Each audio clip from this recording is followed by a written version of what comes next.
जो होता है अच्छे के लिए होता है। हिंदी प्रेरणादायक कहानी। एक बार की बात है, एक राजा तलवारबाजी कर रहा था तो अचानक से उसके उंगली में कट लग गया। तो पास खड़े मंत्री अचानक बोल उठे, राजा साहब चिंता ना करें, जो होता है अच्छे के लिए होता है। यह सुनते ही राजा को गुस्सा आ जाता है। राजा उस मंत्री को कारागृह में बंद करने का आदेश दे देता है और बोलता है इसको फांसी पर चढ़ा दिया जाए। यह सुनकर मंत्री घबरा गया। उसने राजा से निवेदन किया, महाराज, मैंने आपके यहाँ इतने वर्षों तक काम किया है, क्या आप मेरी अंतिम इच्छा पूरी नहीं करेंगे? राजा बोला, ठीक है, बताओ क्या है तुम्हारी अंतिम इच्छा? मंत्री बोला, कृपया मुझे 10 दिन का समय दीजिए, उसके बाद आप मुझे जो चाहे वो सज़ा दे दीजिए। राजा ने उसकी अंतिम इच्छा मान ली। राजा दूसरे दिन अपने सैनिकों के साथ जंगल में शिकार पर निकला। जंगल के बीच में राजा अपने सैनिकों से बिछड़ गए और रास्ता भटक गए। रास्ता ढूंढते हुए राजा वनवासियों के बीच पहुंच गए, जो बलि देने के लिए किसी को ढूंढ रहे थे। वनवासियों ने राजा को पकड़ लिया और वन की देवी को बलि देने के लिए ले गए।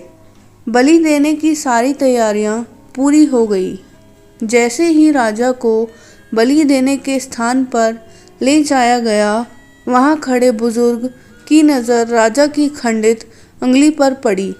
उसने आवाज़ लगाई कि ये तो खंडित है, इसकी बलि नहीं दी जा सकती। तो वनवासियों ने राजा को छोड़ दिया। राजा जैसे तैसे वहां से निकला और अपने राज्य पहुंचा।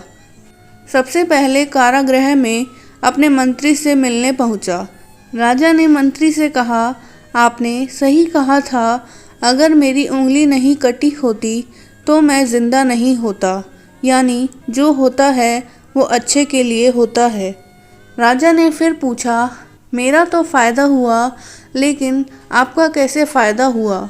मैंने तो आपको सज़ा दी। मंत्री बोला, मैं आपके साथ शिकार पर हमेशा रहता हूँ, उस दिन भी रहता, लेकिन मेरे खंडित नहीं होने के कारण मेरी बलि चढ़ जाती, इसलिए मेरे साथ भी जो हुआ अच्छा हुआ।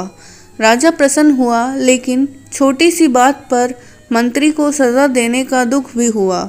इसलिए राजा ने मंत्री को कारागृह से निकालकर फिर से अपने साथ रख लिया। शिक्षा। दोस्तों, अपने जीवन में भी बहुत से उतार चढ़ाव आते रहते हैं। कभी कभी कुछ चीज़ें मन मुताबिक नहीं होती हैं। इस कारण से कभी निराश नहीं होना चाहिए। हमेशा याद रखें, जो होता है अच्छे के लिए होता है। भले ही कुछ अच्छा हो या ना हो, लेकिन उस परिस्थिति के प्रति सकारात्मक नज़रिया रखने से उसका प्रभाव बहुत कम हो जाता है।